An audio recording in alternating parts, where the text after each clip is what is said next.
honestly, y'all, it's really about they're watching us.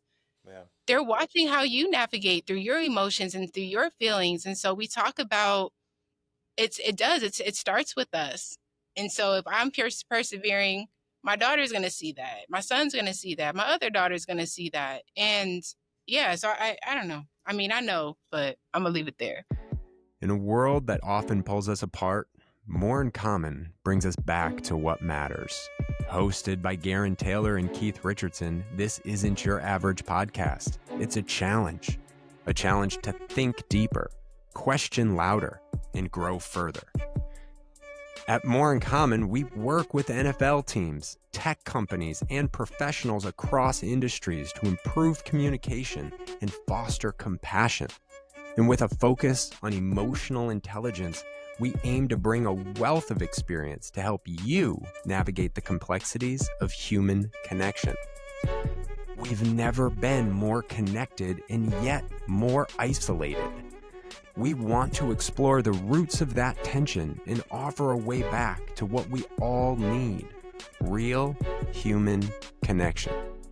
Enjoy the show. Welcome back, ladies, gals, ghouls, kids of all ages. I'm Gerren Taylor. That is Keith Richardson.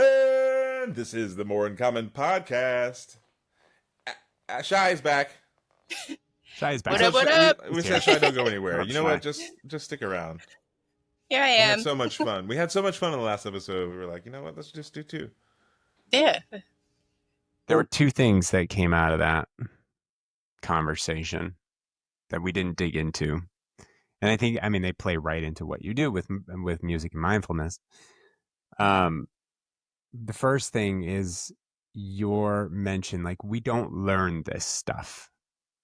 And G and I, the second thing is to reference, G and I just recently published an episode where his journey to mindfulness started at an early age. So like now it's just there.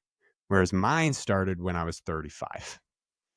This is a very different journey in that. And it's not to say one is better than the other, but it is also to say, like, it is better to start with kids. Like you mentioned, like, Yeah. developing the generation of emotionally and mentally aware individuals. And what I think is interesting about what you're doing, there is a question here, is helping kids find expression. Because it's like, I ask my kids, how are you feeling? It's like, they don't know, right? Like they know they are feeling something, but to equate the words without, even with the picture chart, right? Like that many of us have with the facial expressions, like, but music gives a different access point to it. Like, what led you to taking this program to children?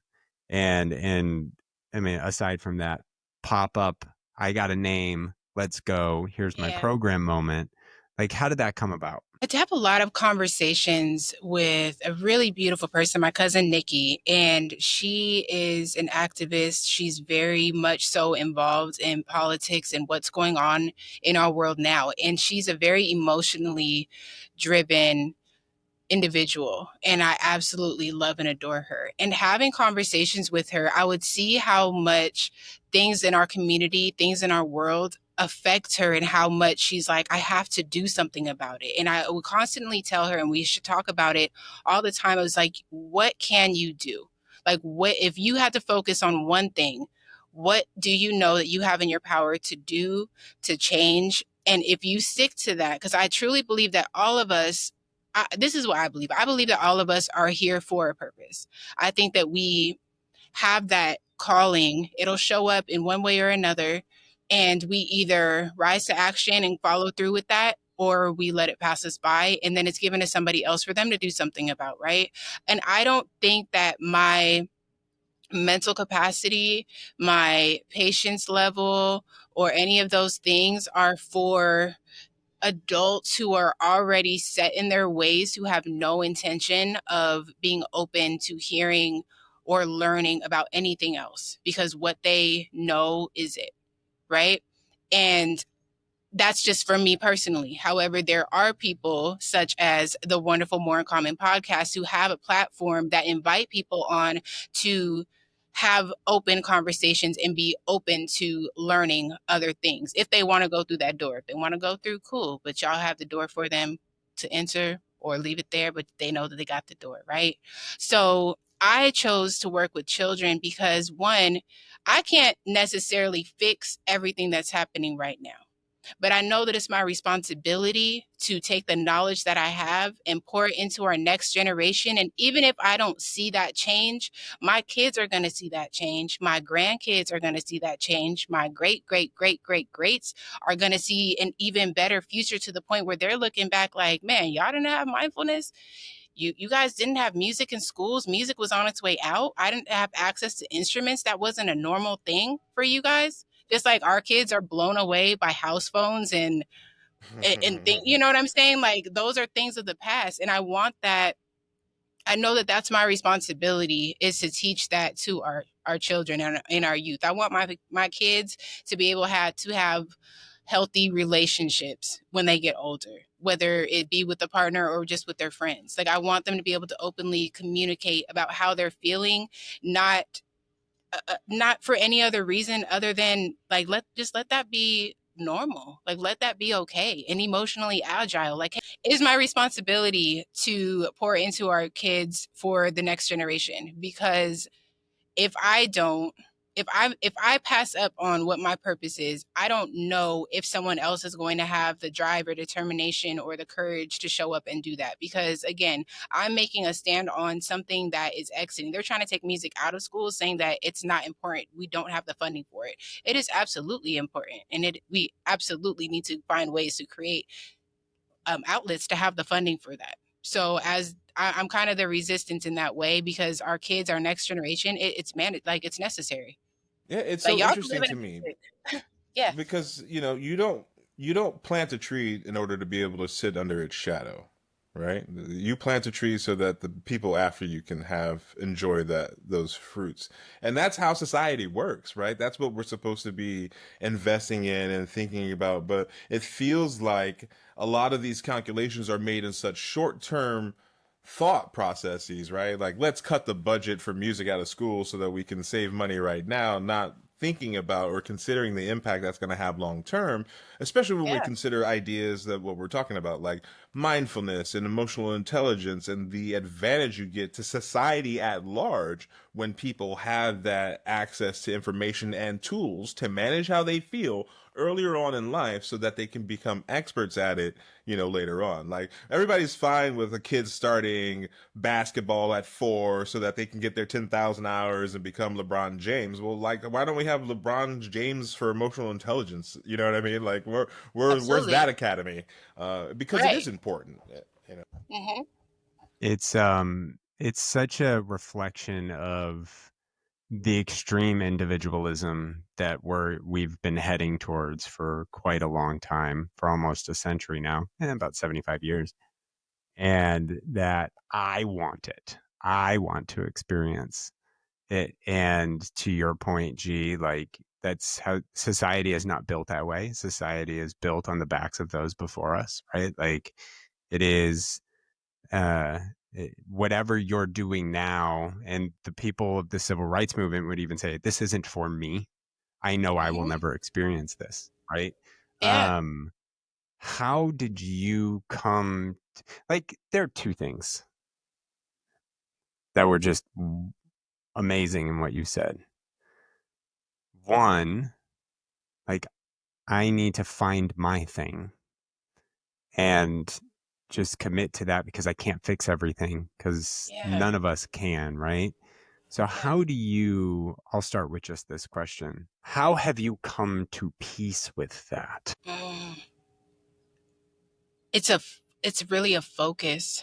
I know it's so easy, and again, it's mindfulness, because it's so easy to get distracted and say, okay, I know my focus needs to be music and mindfulness, but this cause over here needs me too. This cause, I can help with that, or I need to do that. But me taking myself out of this um music and mindfulness bubble, if you will, it takes from this bubble. if I solely focus in on this, I know I can make a major change, an extraordinary change of maybe thousands of kids who will then have the emotional agility, the emotional endurance, and all of the things to tackle all those other issues because they started with music and mindfulness. Like I guess I find my peace knowing that I showed up and I'm going to continue showing up for this specific thing. Like my peace comes with knowing that I'm actually actively doing everything that I can for this movement. I Love love that. that. Yeah, no, that's awesome stuff. What about you, Keith? What about you and your things? Do you have a thing that's your mindfulness thing as well, like that? Like we've talked about it not being music before, not necessarily. Maybe it's dance now. I don't know. It's dance. I don't know. It's giving people access to mindfulness through dance. Um, I think if I were to boil, I've thought a lot about this. Um, and I think it's a lot bigger. But if you think about More in Common and now my new job that I have, which is I'm not to advertise, like it's the to build out more effective listening intelligence. I have a passion to remove unnecessary judgment of others. The amount of flippant judgment that occurs without critical thought or understanding. Mm-hmm. I understand why it happens, but I think is a wildly dangerous thing to the next evolution of us as a human being in society. We're Yes. too big of a society; we can't survive with it. Um, we need less of it. And the problem with judgment isn't so much that it's my my tribe is judging your tribe for safety purposes. It's I am judging my mom for philosophical or ideological purposes. Like that's Mm. not healthy for any of us, right? And then in turn, you're being judged, and we're all judging each other. And look at the baby, right? Um, how about you, G? Yeah, I do think that I try to focus on conversations that build community, even in person or online. I do think it's very conversation based for me, in the same way that Shy goes with her violin. I kind of go with my big mouth around places and try to have these conversations with people, or at least try to have those moments where you can think about something a little different for a second, right? Like I don't, as we talk about in the show about changing minds and convincing. I'm a nugget dropper. I just drop little things to make you think about it, and then we'll come back around and we'll have those conversations. And I think that's a lot what we do on this show, right? It's like there's no Yeah.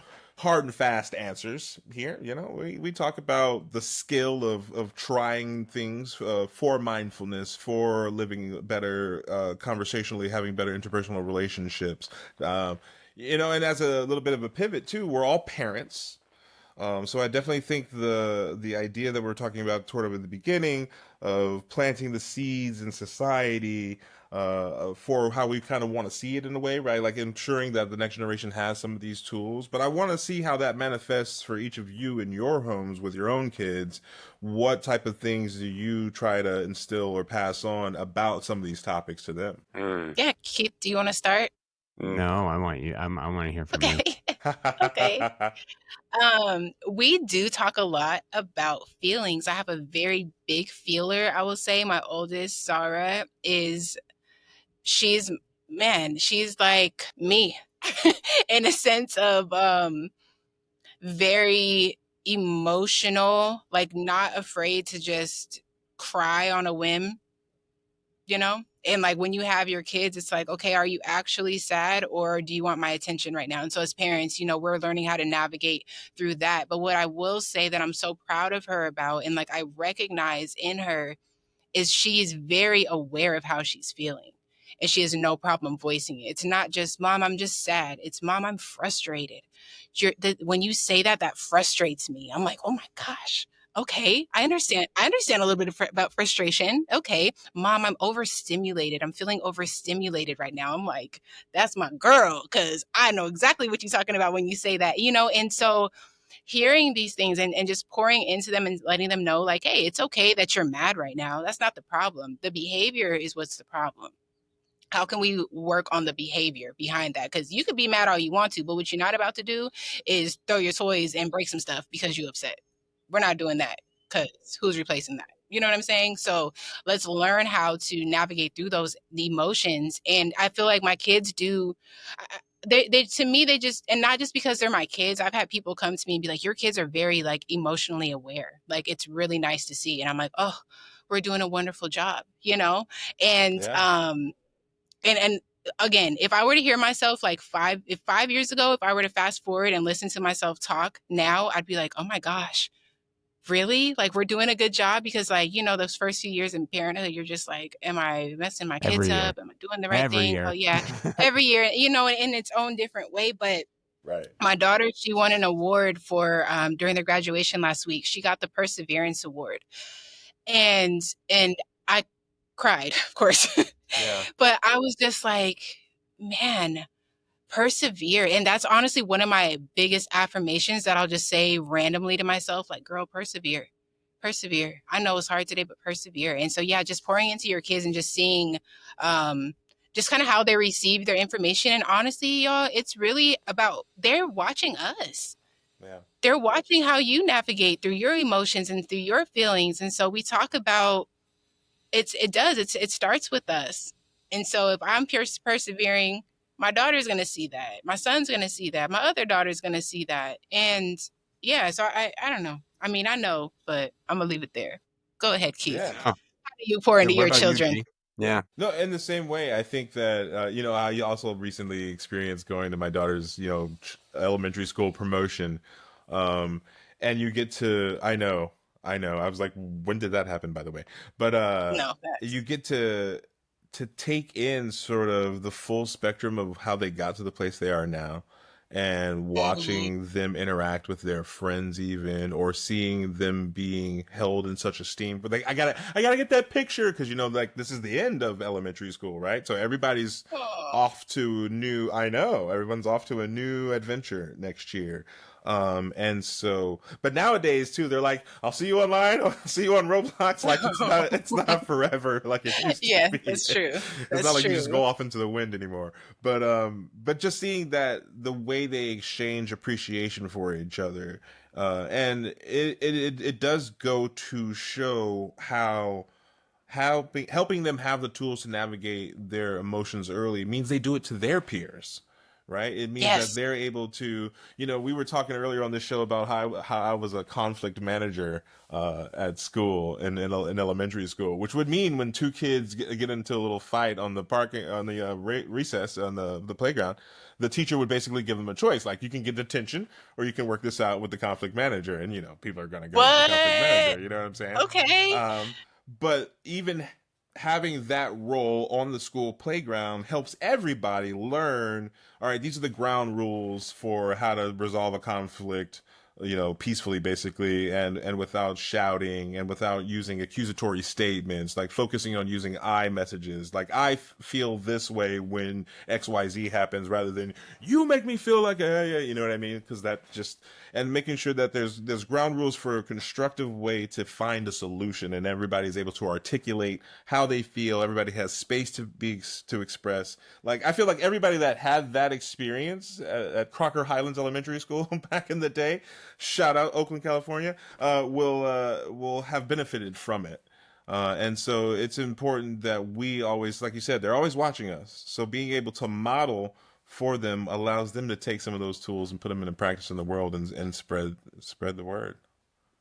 Yeah. Mm, that's so good. I love hearing these things because I think about them all the time. You know, I mean, we've discussed the sentiment that I hear way too frequently. It goes back to what we talked about last week, and that isolation, right? Like, when you going through postpartum hear from somebody saying it will be okay, you'll be fine, it's normal, it's Hmm. isolating. Yeah. When parents say to their children, don't cry, it will be okay, it's Hmm. isolating. And they don't have Yeah. the understanding of what is going on inside of them. I heard a child Hmm. psychologist say this one time. Three most important words that you could ever say to a child is I believe you. Because when you tell them not to, it Hmm. invalidates their emotional experience. And so for us in our house, emotional awareness, there are times where I get caught into that 1990s Gen X mentality, right? Of I need my kid to learn how to play now so that they're Tiger Woods when they're 16, right? Like I feel Okay. that tension, Yeah. right?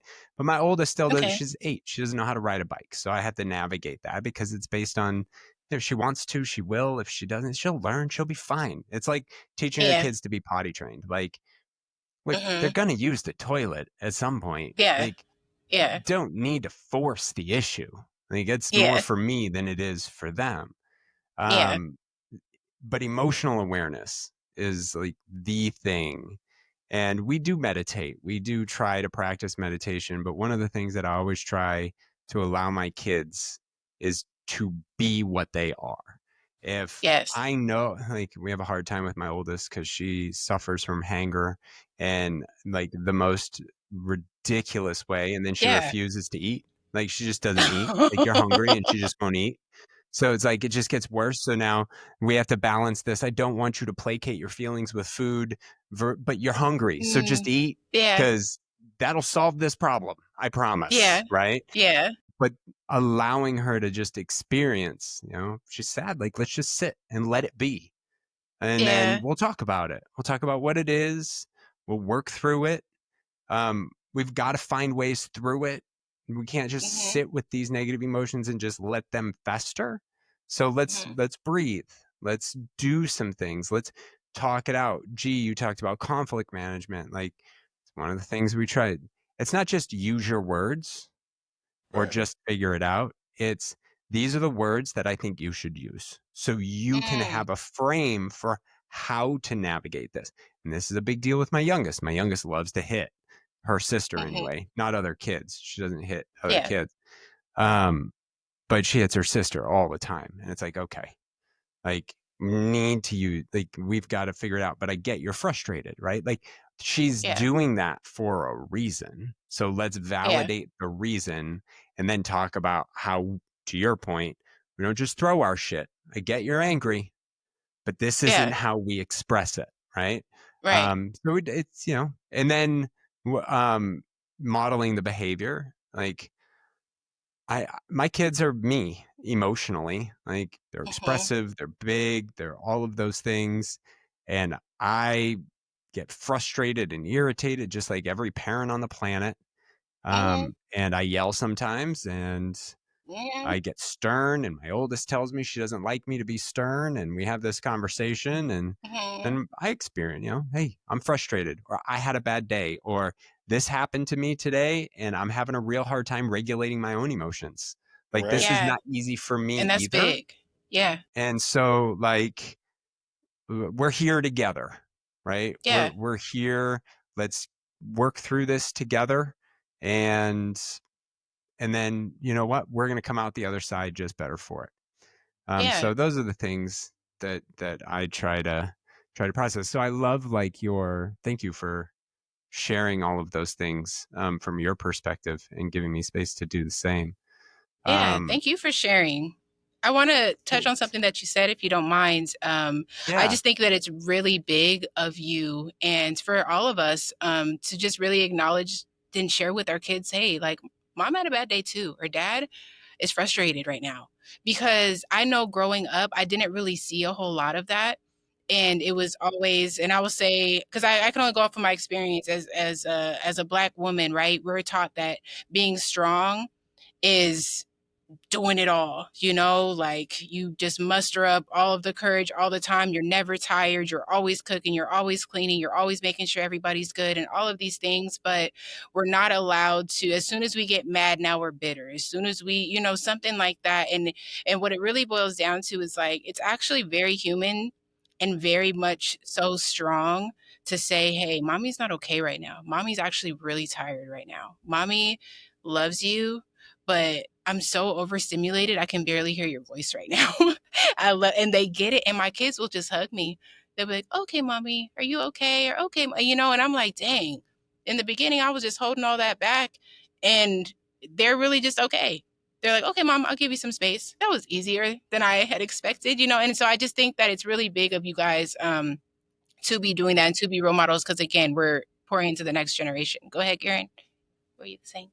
Well, I'm just saying it's so amazing. It's exactly what you're saying. Like they figure it out because you're equipping them now with that language and with what that is. Not only do they see you as a whole human person, but they also can know that they can do that for themselves, right? It gives them the Yeah, permission in some ways to also tell you when they're feeling that way because not only do they have the language for it, but they recognize it. They recognize what that looks like on you so they can see it in themselves and thus they can identify it easier. You know, yeah. they say emotional intelligence is the biggest predictor of success in the future. Not Mm, IQ, not anything else, emotional intelligence. And I think this is something that you've talked about before. We haven't talked about it here yet. It is this element of meeting your kids where you are. We talk a lot about meeting people where they are, but allowing your kids to be people. Like yes. empathy is not empathy, compassion, bonding, like hormonal bonding that occurs between parent and child isn't just something that waits until they're mature and that they're 18 years old and they're an Right. adult. Like this stuff is human and they get a chance to come back. And I was talking to my hairdresser yesterday as she was Mhm. cutting my hair, and we were having some conversation about just large families. Like she has a friend who is about to have their fifth kid at 45, and like gave me heart palpitations to Wow. think about that, right? Like Let's I was like, go. there's a lot. There's a lot. Good for them. Excited about Good for this. I want to them. hear more about them. I Go ahead. Go ahead. I heart palpitations. It was an accident too. Not planned. But nonetheless, like she was telling me about how that's how she grew up. And the nature of that, because I'm an only child, if you're a parent, Mhm. and I just had a friend of mine experience this for the first time and he shared it with me, and you have four kids in the back seat between the ages of 6 and 10, let's just say, all shouting at each other, talking over Mhm. each other, all trying to get airtime, because that happens with two kids so much. Now you have a Yep. third and now you have a fourth. And that, to your point, Chai, that overstimulation as a parent Mhm. is just like, stop. And so my hairdresser says, yeah, my dad used to yell at us all the time for laughing too loud. And it's like, Mhm. to the kids, you're just telling me not to have fun. Uh-huh. Yeah. But to the Yeah. parent, it is that overstimulation. Like, guys, Yeah. I get you're laughing, but I It's too can't much. process all of this. This is too much. I need Yeah. you to know the impact this is having in this setting on me. And I'm just not in a place to be here. And like being able to have that honest conversation is new versus like her dad. It was just shut up, Mhm. kids, and listen. And Yeah. like being able to be a part of that transition so that my kids, if they have kids of their own and like the impact that that'll have is just Mhm. mind blowing. And I don't know if I could process what that actually looks Yeah. like. And I hope I get to see Yeah. it. Yeah. There's a lot there when I went around the thing, but coming There's a back to nice little. meeting kids where they are. You're Oh, you're doing thanks. good at the dancing all of a sudden, Keith. You're just dancing around with words, dancing around the stage. Like, Yeah. what do you see as we come to an end toward the end of this episode? What do you see in these kids with music and mindfulness that like, what observations do you have? I'm curious. I'll just open end it that way. Observations, kids are, I guarantee you, 1,000 times more emotionally aware than we think that they are. They feel the heavier emotions at an earlier age than we could ever imagine. And they are so open and willing to, and honestly, really yearning to find answers on how to navigate through them.